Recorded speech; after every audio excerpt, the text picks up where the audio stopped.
Bien, bonsoir. Dodez Caden qui achève cette rétrospective de Kurosawa, enfin, rétrospective restreinte, parce qu'il a quand même fait une bonne trentaine de films, et là, nous n'avons passé que 7 ou 8, je ne sais plus combien. Bon, et je tenais absolument à ce que cette rétrospective se termine par ce film que je considère comme non seulement, enfin, il y a d'autres très grands films de Kurosawa, mais enfin pour moi c'est vraiment son plus beau film, et ça reste aussi à mes yeux l'un des plus grands films de l'histoire du cinéma. Ceci étant dit, je pense que la plupart d'entre vous voyez le film pour la première fois. Quels sont ceux qui l'aviez déjà vu? Personne, c'est bien ce qui me semblait. Et ce n'est pas un film immédiatement recevable, parce que, enfin, qu'on peut recevoir tout de suite comme ça, et c'est un film curieux, dérangeant dans son étrangeté, dans sa façon d'être réalisé, dans sa mise en scène, etc., dans sa construction dramatique. Mais en plus, c'est un film qui...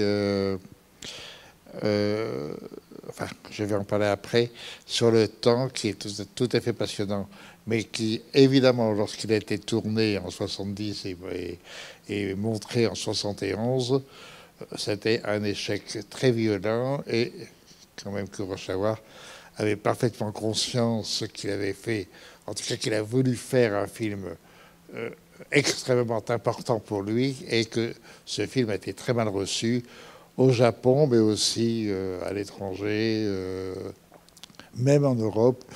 Enfin, on était quelques-uns à le défendre à l'époque, mais on était très peu nombreux. Et le choc pour Kurosawa était tel qu'il, enfin, que quelques mois après ce film, il a fait une tentative de suicide qui, heureusement, ne s'est pas concrétisée dans une finalité terrible. Mais l'échec de ce film a été très violent pour lui. Alors, maintenant, ça fait bientôt 50 ans. Attendez. Oui, ça va faire 50 ans dans 2-3 ans que le film a été réalisé. Et aujourd'hui, plus personne n'oserait dire que ce n'est pas un grand film. Enfin, plus personne n'oserait, si, on peut l'oser. Mais... enfin, en fait, ce qui m'intéresserait, puisque moi, je connais quand même le film, je l'avais vu à l'époque en 71, quand Kurosawa on l'avait invité au Festival d'Avignon, et il était venu présenter ce film justement. Bon, j'ai revu déjà de nombreuses fois. J'ai donc trop de choses à dire sur lui, mais j'aimerais que vous qui le voyez tous pour la première fois, vous interveniez sur vos réactions, parce que ça, c'est intéressant de saisir les réactions aujourd'hui à ce film. Alors, si quelqu'un veut se dévouer, ou plusieurs personnes d'entre vous. Bon. Alors, donc, on ne sait pas si ça vous a plu, ça vous a pas plu. Oui, voilà. Mesdames.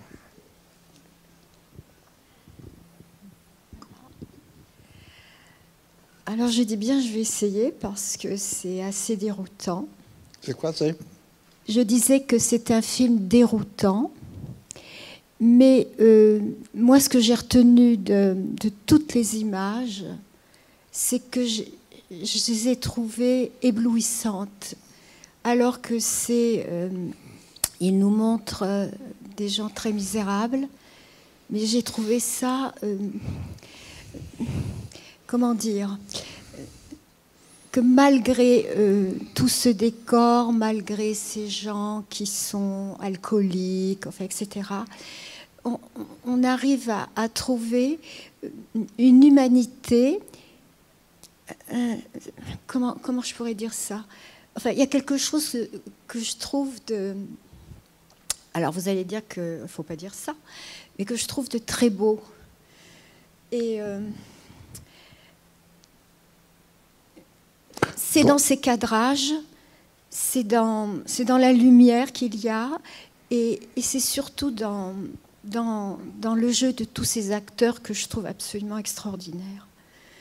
Oui, mais ça c'est bien gentil, mais c'est l'extérieur. L'extérieur, non, parce que l'idée, c'est qu'on les accepte, ces gens-là. On ne les rejette pas. Non, mais ça, c'est pas... oui. Non, je sais que le film est en fait difficile à saisir dans son ensemble. Vous avez dit une chose capitale. Vous avez parlé d'humanité. Oui, oui. Ce film est un film qui concerne toute l'humanité. Ce n'est pas un film japonais. C'est un film qui nous concerne tous. C'est-à-dire, qu'est-ce que c'est que... enfin, pas l'espèce, c'est pas ça. Qu'est-ce que c'est que l'humanité? Oui. Qu'est-ce que c'est qu'un être humain? Et donc, prenons-le, cet être humain, à son niveau premier, c'est-à-dire celui d'une existence, mais d'une existence qui ne peut pas vivre. En d'autres termes, revenons aux fondamentaux de la dramaturgie, c'est-à-dire passé, présent, futur. Éliminons dans cette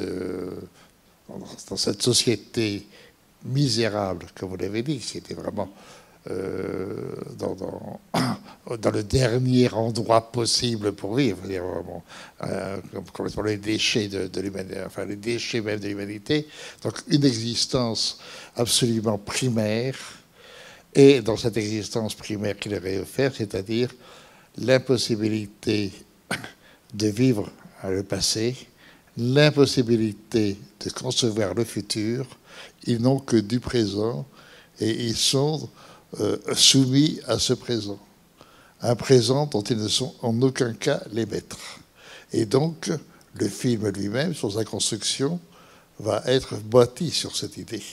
C'est-à-dire, en d'autres termes, vous n'allez pas voir une action se développer, même si il y en a quelques-unes qui se développent, mais en tant que souvenir, ou en tant que, mais aucune qui va pouvoir avoir une action, enfin, jouer sur le futur, jouer sur les choses qui sont, on les pris et transportés. C'est-à-dire, d'emblée, tout est dit par la symbolique de Dodescaden, c'est-à-dire du naïf, enfin, ou du jeune demeuré, ou je ne sais pas comment on l'appelle, ou jeune, enfin, handicapé mental, qui joue sur ce train qui n'existe pas, qui voyage, mais enfin, on ne va nulle part, et on ne revient de nulle part.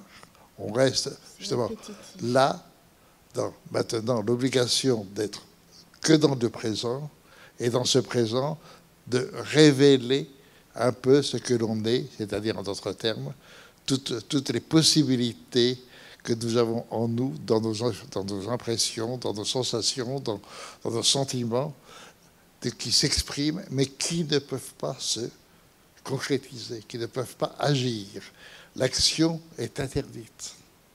C'est pour ça que le film est très étrange et évidemment se développe devant vous sans que vous puissiez participer à l'action, puisque vous la subissez comme la subissent les personnages. Alors vous avez évidemment des personnages qui sont plus représentatifs que les autres. En premier lieu peut-être, mais je veux dire en premier lieu c'est complètement faux, mais enfin prenons-le en tant que tel en premier lieu. Le père, complètement, enfin, pas mythomane, mais complètement imaginatif, et le fils. Lui qui refuse totalement d'être dans le présent, qui donc refuse toute responsabilité par rapport au présent, puisque c'est même le fils qui est obligé d'aller chercher, quémander, qui était la nourriture, qui n'est que dans le futur, et dans le passé. Dans le rêve. Donc, vous avez ce couple-là, enfin ce couple père-fils. Vous avez un autre couple, celui de cette espèce de spectre qu'on dit au début, qui a coupé définitivement toute possibilité de revenir sur son passé Et donc, il interdit à son passé d'être présent. Et le passé est présent. Et donc, à ce moment-là, le futur est définitif, c'est-à-dire, ce définitif est interdit lui aussi, puisque le passé a interdit le présent. Bon, si vous prenez chacun des couples, voilà. En revanche, vous avez les couples qui échangistes, c'est-à-dire les deux ivrognes, qui s'échangent les femmes, etc. Vous avez aussi les rapports hommes-femmes qui sont extrêmement prononcés aussi dans le film, etc. C'est-à-dire que vous prenez chacune des histoires qui vous est racontées, ou chacun des personnages que j'ai rencontrés. Bon, il y a aussi un personnage qui était tout à fait extraordinaire, c'est le personnage du fonctionnaire, enfin, supposons le fonctionnaire, qui boite, etc., qui est une femme terrifiante. Et là aussi, c'est admirable, enfin, cette scène avec ses invités. Et, Ah oui. bon. Et que vous preniez le film à quelque niveau que ce soit, vous avez, enfin, c'est-à-dire tout ce qui concerne l'humain est présent. Et nous comprenons au fond tout. Il y a là, c'est japonais, mais ça pourrait être africain, ça peut être n'importe quel pays du monde. Évidemment, à partir d'un état qui est celui de la misère, et donc d'une misère totale, qui empêche justement la possibilité de masquer le fondement, cette espèce de misère humaine qui est en même temps aussi très belle. Enfin, et il y a une espèce de tous les échelons possibles des attitudes humaines sont présentes dans le film et jouent dans le film. Et évidemment, vous avez le vieux sage qui est là jusqu'au bout. Enfin, vous avez par exemple le début, l'admirable moment de la mère qui prie pour le fils, alors que le fils croit que la mère est folle et qu'il faut prier pour elle, etc. Enfin bon, c'est une espèce de jeu qui est absolument étonnant et qui, en même temps aussi, alors évidemment, oblige le film, puisqu'on n'a pas d'action sur le réel. Donc à ce moment-là, le film ne peut pas être dit réaliste. Donc le film joue sur une réalité possible de l'idée de la représentation de la misère, mais c'est une représentation. Donc la représentation l'emporte sur la vérité documentaire de la misère. Donc à ce moment-là, si la représentation l'emporte, il faut qu'elle l'emporte ouvertement et de plus en plus. C'est pour ça que l'idée du film, je vous en avais déjà parlé dans des films précédents, sur l'influence de l'expressionnisme chez Kurosawa. Et ici, il joue à fond l'expressionnisme, mais il le joue très lentement, pour aboutir à la fin. Dans ce coup, vous n'avez plus les ciels sont oranges, etc. Enfin, vous passez à la fin totalement à l'expressionnisme, c'est-à-dire à un monde qui n'est plus que du représentatif, et à l'intérieur de... Maintenant, il faut reprendre le sens profond de la mise en scène. Si le monde est devenu totalement représentatif, à la fin du film, le problème des personnages, c'est de savoir comment ils se représentent dans ce monde représentatif. Et ça devient évidemment un très grand film. Pour moi, c'est vraiment un film capital dans la réflexion sur le regard sur l'humanité.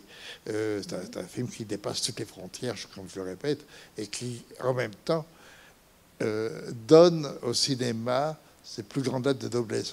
Si le cinéma est un art, ce sont des films comme ça qui le prouvent. Là, vous êtes vraiment dans le grand art.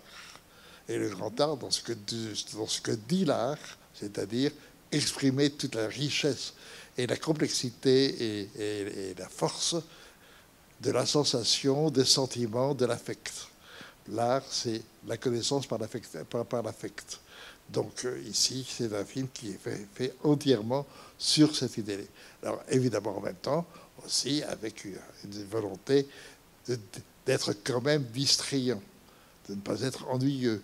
C'est-à-dire que les représentations des différents groupes de personnages, de couples, etc., sont extrêmement diverses et vivantes. Bon, évidemment, par exemple, l'oncle, le père, enfin on ne sait pas très bien ce qu'il est, avec sa nièce qu'il a violée en fin de compte, etc.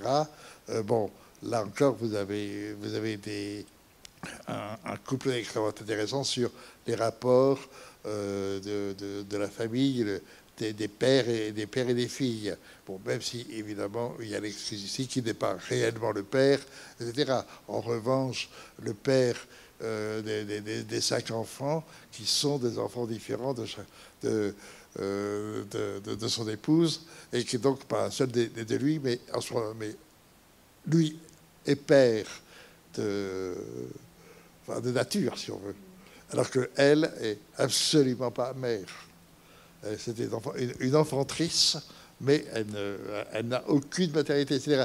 Vous avez des portraits, ou en tout cas des réflexions sur les attitudes humaines, sur les possibilités de l'être humain, et en même temps aussi toutes les richesses de famille, de relations et d'individus qui sont absolument admirables dans le film, et qui évidemment impliquent aussi ce que vous avez dit par ailleurs, c'est qu'évidemment, ce film n'est possible dirigé que par un très grand cinéaste qui utilise les acteurs de façon prodigieuse. C'est vrai que tous les acteurs sont étonnants dans le film, et on se demande même comment il a pu obtenir ça de ses acteurs. Enfin, l'acteur qui boite, enfin, le fonctionnaire, oui, et qui fait les grimaces.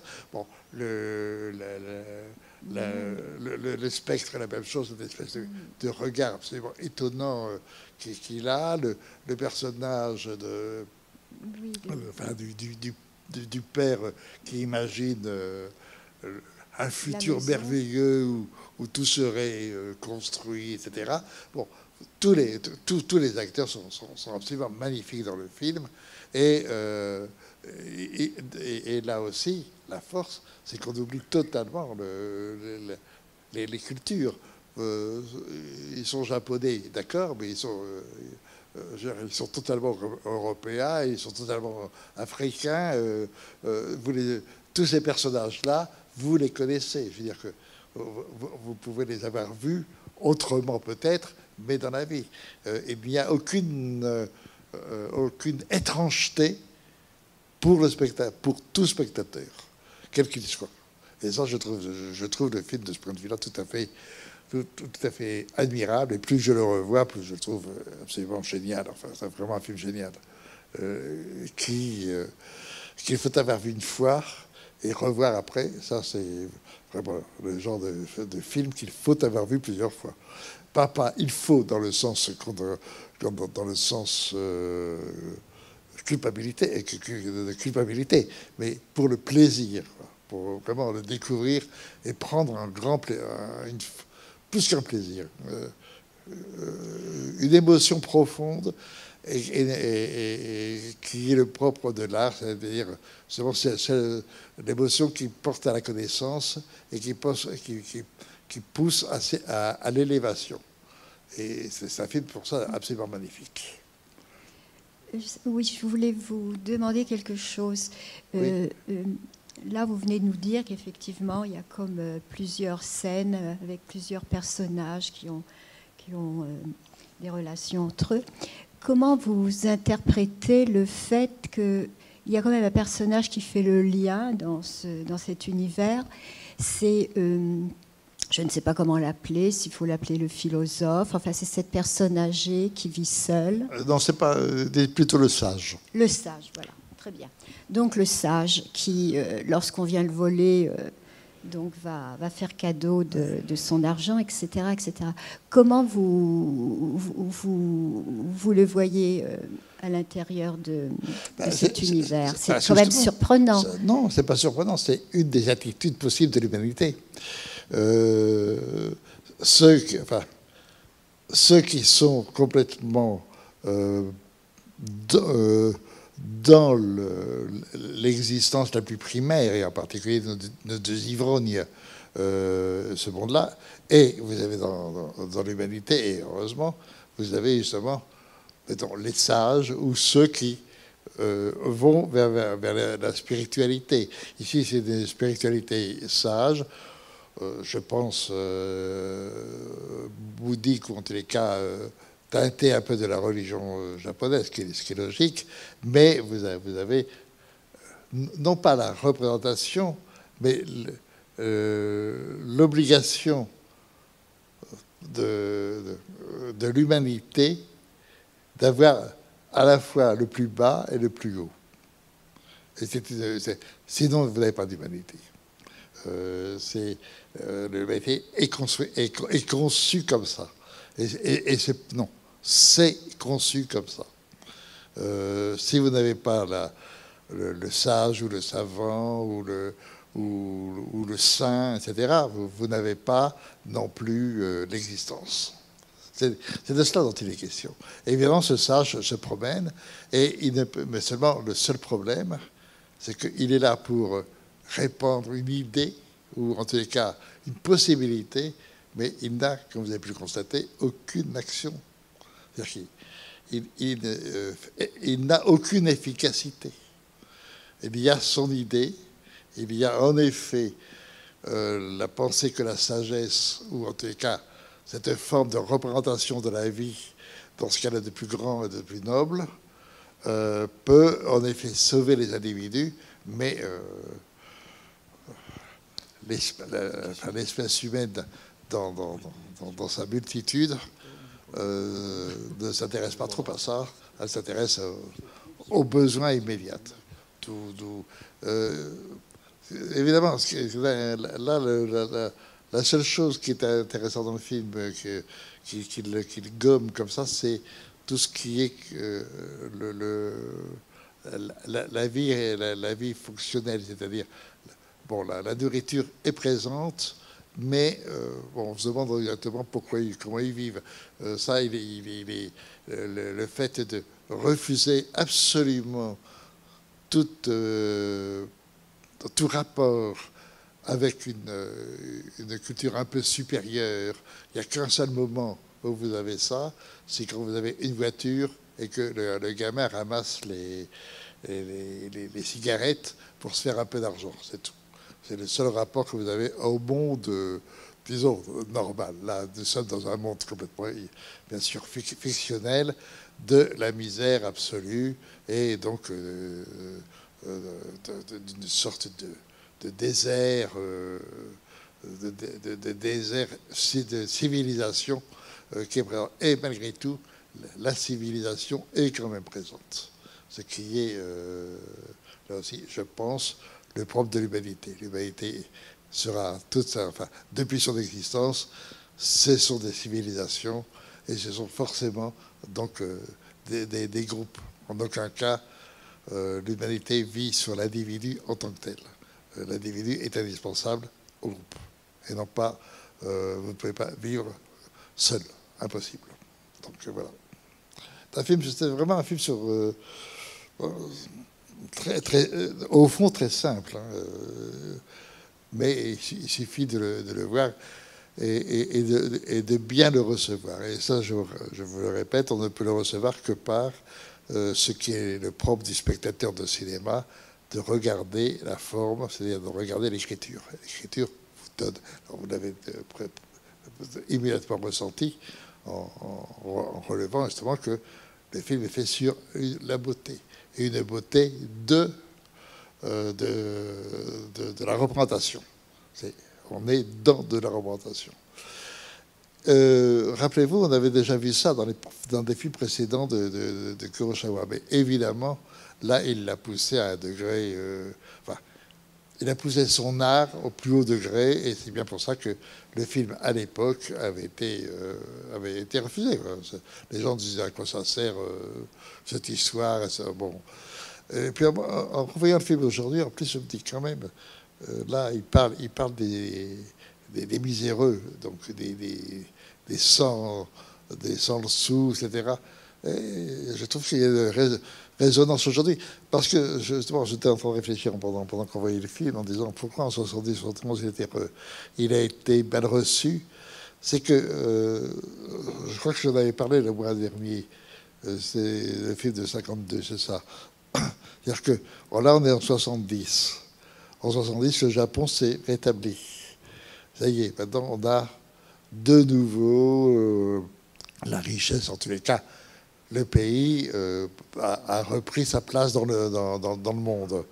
Donc, et lui fait un film où d'un seul coup, on représente la misère, et cette misère que le Japon vient de quitter. Et que Kurosawa nous a montré, je répète, dans les films de 48 à 52. Et donc, je pense que s'il y a eu un refus, en particulier japonais, c'est qu'il n'avait plus, à l'époque, il ne voulait plus voir justement cette représentation-là. On est passé à un monde qui, maintenant, avait l'argent, donc on pouvait triompher, etc. Donc, et c'est pas pour rien que les autres films de Kurosawa qui vont suivre sont des films, justement, qui reviennent aux samouraïs ou qui reviennent, mais qui quittent la notion de misère. Et là, en revanche, justement, sur cette réflexion sur l'humanité, il faut la prendre à son niveau élémentaire. Et en le prenant au niveau élémentaire, on fait ressurgir tout. Et on fait ressurgir aussi la volonté de pouvoir, les jalousies, enfin tout. Toutes les possibilités du comportement humain qui sont présentes dans le film, de toute façon. Donc on a une richesse qui vous est présentée, mais à partir d'une représentation volontairement première. Voilà, et c'est ce qui, je répète, fait la force du film aujourd'hui, puisque bon, il se trouve que on ne retrouve pas tout à fait la même situation, mais il y a quelques idées qui font qu'on peut penser quand même cette misère-là. Il se peut que dans le monde, elle existe. Il se peut. Oui, je ne sais pas, d'autres réactions, parce que... Oui, madame là-haut.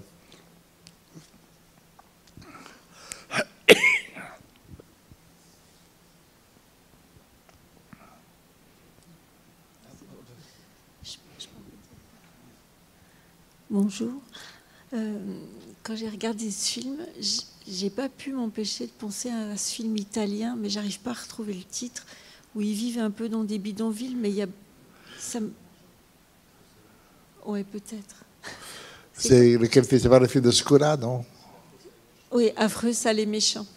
Oui, c'est ça. Non, c'est pas Scola. C'est Dino Risi, non? Oui, Dino Risi. Oui, mais j'ai pensé à ça parce que ils vivaient difficilement. Mais en fait, j'ai pensé à ce film, mais je n'ai pas vu aucun lien entre eux, parce que là, il y a beaucoup de gentillesse. Pour une raison très simple, c'est que l'Italie à l'époque, lorsque le film est fait de Dino Risi, c'est une Italie néo-réaliste. C'est-à-dire que le souci de l'apparence du réalisme l'emporte sur l'autre souci purement formel. Même si, bien sûr, il y a quand même une construction formelle dans le film de Risi, qui est un très bon cinéaste par ailleurs, mais le thème sera traité au niveau de l'idée de réalité. Alors que ici, d'emblée, vous êtes convié à accepter une idée de réalité, mais justement de représentation. Alors que dans le réalisme, c'est une représentation, mais il faut oublier que c'est une représentation. Il faut croire que c'est vrai. Alors que ici, d'emblée, on vous dit, vous n'êtes pas dans du vrai. Vous êtes dans de la représentation, et en particulier, justement, par la forme, par les couleurs, par les cadres, etc., qui vous montrent, et en plus, qui vous sont montrés dès le début du film, avec ce décor d'habitation, uniquement habité que par des images de trains, etc., des images un peu de dessin animé. Au fond, on pourrait dire que le film a été conçu comme si on partait d'un film d'animation ou sur un film. On partait sur un film d'animation. Mais un film d'animation fait avec du réel. Et non, mais en même temps, on est dans. Et la preuve, c'est qu'il se permet quand même dans le film de vous faire d'un seul coup des images qui sont des images. Bon, lorsqu'on voit se construire la demeure magnifique espagnole, anglaise, japonaise, etc. D'un seul coup, vous avez des images qui sont de l'ordre de l'animation. Et même à un moment, vous avez, lorsqu'il y a la piscine à la fin, et vous avez la caméra qui court sur la piscine. Donc, justement, la représentation est part d'une conception plutôt du film d'animation, mais en jouant sur la représentation aussi de la réalité. Donc c'est cette construction-là qui est très passionnante dans le film. On est dans du réel, mais dont on sait qu'il n'est pas réel. Et tout à l'heure, on le disait aussi, par exemple, sur l'interprétation des personnages, on sait que ce sont des acteurs. En aucun cas, vous voyez des personnages en tant que tels. Ils sont tous en train de jouer, et on le sent, et on le voit, et c'est manifeste. Et donc, on peut admirer le numéro d'acteurs. Et ça, je l'avais déjà signalé dans des films précédents aussi de Kurosawa, qui voulait, et qui a toujours essayé de montrer quand même le travail de la représentation à l'intérieur de l'idée de réalité de ce qu'on représente. Alors ici, je pense qu'il s'est complètement délivré justement du souci de réalité pour nous obliger à accepter et à assumer la représentation du réel. Donc, en déformant même jusqu'au bout l'idée même de réalité. Et ça se voit très bien en particulier, je répète, dans les ciels, etc. Enfin, dans les décors, et les costumes, etc. Tout se joue. Bon, par exemple, je trouve merveilleux sur l'idée que de deux ivrognes, bon, il y en aura un qui sera sur l'orange et l'autre sur le jaune. Donc la femme du jaune sera en jaune et la femme de l'orange sera en orange. Sauf que l'inconvénient, c'est qu'ils changent. Et qu'à la fin, ils savent plus très bien où ils en sont. Donc ils sont obligés de regarder si leur écharpe est jaune ou orange, etc. Enfin, vous voyez bien que nous sommes dans le jeu de la représentation. Nous ne sommes plus dans le jeu du réalisme, mais en même temps, c'est quand même réaliste dans le sens où ce sont des ivrognes totales. Donc, après tout, ce serait possible.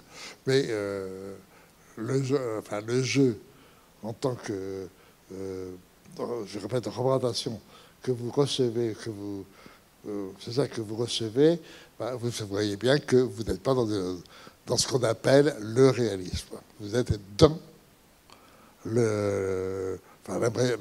l'expressionnisme, c'est-à-dire, donc, on vous oblige à voir le représenter. Voilà. Et donc, le film est une réflexion sur la représentation de l'humanité.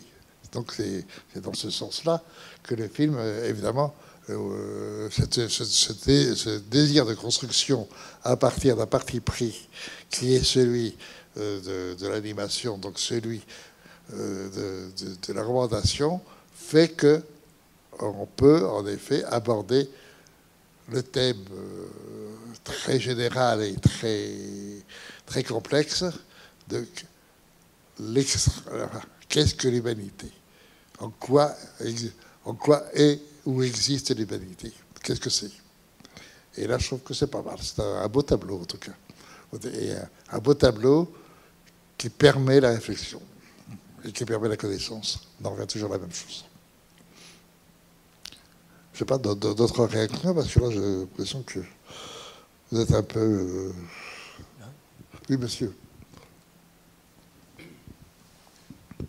Oui, je pense que s'il a pu être mal reçu aussi, c'est peut-être que c'est un monde extraordinairement noir, sans rédemption. Il n'y a pas de lumière dans ce film. Tous les Il n'y a pas de personnages futur. sont... Le futur est tué, donc il n'y a pas de futur. Oui, mais sans y avoir de futur, il pourrait y avoir des personnages positifs. Et là, on n'en voit pas. Enfin, même alors, il y a le sage, bien sûr, mais ce sage, comme vous l'avez dit vous-même, est sans efficacité, sans maîtrise du tout sur le réel et la catastrophe, par exemple, de l'enfant qui meurt ou d'autres événements. Et c'est un monde de l'impuissance, sans rédemption. Et encore une fois, et moi, ça m'a fait un peu penser, pour citer une autre référence, plutôt au Bas-fond de Gorky ou à... De toute façon, les bas-fonds, n'oubliez pas qu'il a fait les bas-fonds d'après Gorky. Hein. Comment ça va? Bien sûr que c'est une thématique qu'il occupe depuis longtemps. Mais c'est vrai. Mais il n'empêche que ce n'est pas vraiment noir. Car il y a ce qui est très beau dans le film, en fin de compte, c'est, à part peut-être la femme du boiteux, là, qui est vraiment pas gentille du tout. Mais en même temps, on nous explique que, comprenez que pendant la guerre, voilà ce que ça veut dire, elle a réussi à les faire vivre alors que sinon ils mouraient de faim. Et donc, il lui reste attaché et reconnaissant à cause de ça. Bon, en même temps, ça implique évidemment d'autres réactions. C'est-à-dire, là encore, si on a des rapports père-fille, on a aussi des rapports fils-mère. Et là, c'est un rapport fils-mère inverse, etc. Mais ce n'est pas que les personnages sont noirs, c'est que les personnages sont au fond innocents et obligés de vivre dans un monde qui, lui, est noir. Il est noir parce qu'ils n'ont pas de pouvoir de projeter leur futur. D'où l'importance du personnage du père et de son fils. Évidemment, c'est lui qui va souffrir le plus. C'est-à-dire que, parce que lui, ce qu'il projette, c'est le futur. Voilà, la maison, et on va être heureux parce qu'on va avoir cette maison qu'on construit complètement dans l'imaginaire, sur lequel on n'a aucune base, aucune réalité, et qui à la fin aboutit, qui est très beau, à cette idée de ce tout petit paquet qui sont les cendres du bébé dans cette tombe. Ce sont des idées absolument magnifiques et simples, mais vous n'avez pas aucun personnage de dénoncer justement son adversaire. Il y a toujours quelque chose au fond, des pulsions de désir, de vie, d'aimer, etc., qui sont impossibles. Je trouve toutes les histoires d'amour dans le film sont merveilleuses. La pauvre, la petite fille qui a été engrossée par son oncle ou par son père, enfin, ce qui revient même dans le film, en tout cas j'entends, puisqu'il a les deux fonctions. Il est à la fois le père d'état civil et l'oncle. Enfin, aucune importance. Elle, à la fin, elle veut tuer le seul petit garçon, enfin le seul garçon qui lui ait manifesté de la tendresse, etc., de l'amour. Elle veut le tuer parce que, comme elle le dit, je n'ai pas envie que tu vives après moi. C'est pas que j'ai pas envie que tu vives après moi, mais on a été fait pour être ensemble. Si je dois mourir, il faut que tu meurs. C'est-à-dire, c'est au fond un mariage par la mort, ce qui est une très très très belle idée. En même temps, la façon dont c'est filmé à la fin, bon, elle ne dit pas son secret, bien sûr, elle le garde, et lui, quand même, lui fait confiance, quand même, ils feront un couple, mais le dernier plan, c'est l'espèce de bar sur la mer, de digue, enfin pas de digue, mais enfin de protège-mer, et elle tout à fait au bout, mais n'existant quasiment plus. C'est-à-dire que ce couple amoureux, oui, peut-être qu'il aura une fin, donc un futur heureux, mais bon, si vous prenez en revanche la femme qui revient après avoir péché par un désir sexuel et revient après, mais le mari qui les yeux totalement vides et qui ne lui pardonnera jamais ce passé, qui refuse à jamais de la réintégrer dans le présent et donc d'avoir une vie future. Bon, là c'est aussi une très belle histoire d'amour. Vous avez comme ça d'autres histoires d'amour. Bon, l'histoire d'amour très, très immédiate de nos deux ivrognes avec leur épouse. Bon, vous avez comme ça. En revanche, la femme trompée par le mari qui est en gros sa nièce. Bon, vous avez toutes les possibilités qui vous sont présentées. Bon, je trouve très beau le père des 5 enfants qui ne sont pas de lui. Je sais pas. Je trouve que, et même par exemple sur les femmes, disons que ce sont les femmes qui sont apparemment les plus mal jugées. En réalité, c'est le comportement des hommes. Et ça, de ce point de vue, le film ne fait pas le dédout comment dirais-je, d'ignorance du comportement masculin dans la façon dont les hommes traitent les femmes, etc. Donc, alors, que des femmes se révoltent, c'est en même temps logique. Mais elles ne sont pas... là encore, ce ne sont pas des personnages noirs, en fin de compte. Elles ont toutes leurs excuses, elles ont toutes aussi leur façon d'être, et puis un point final. Donc, justement, je trouve la force du film, c'est qu'il n'y a aucune condamnation possible d'un personnage. Et le personnage, qui évidemment, on peut le condamner en tant que spectateur, puisqu'il laisse mourir son fils, mais c'est un personnage tellement pas perdu dans son imaginaire et tellement rêvant d'une vie merveilleuse pour lui et surtout pour son fils que il tue son fils par espérance. C'est pas un sujet qui a été traité souvent. Hein. C'est un sujet très, très, très étonnant quand même. Et chaque histoire a son étrangeté de ce point de vue-là. Oui, enfin bon. J'ai l'air de le défendre beaucoup, mais vraiment, je l'aime tellement ce film que ça m'est difficile de pas leur dire tout le bien que j'en pense, que je ressens, pas plus que j'en pense. Je sais pas, d'autres réactions peut-être. Bon. Bah, écoutez, en tout cas, je suis très, très heureux que vous ayez ce film, et si vous avez l'occasion, revoyez-le. Et vous verrez que une fois que vous connaissez le film, loin de vous en éloigner, au contraire, vous allez le recevoir de plus en plus fortement. C'est un film qu'on aime de plus en plus. Voilà. En tous les cas, je vous remercie aussi pour cette rétrospective de cette année. Et l'année prochaine, évidemment, on passera à un cinéaste tout à fait différent, tout aussi génial par ailleurs. Merci beaucoup.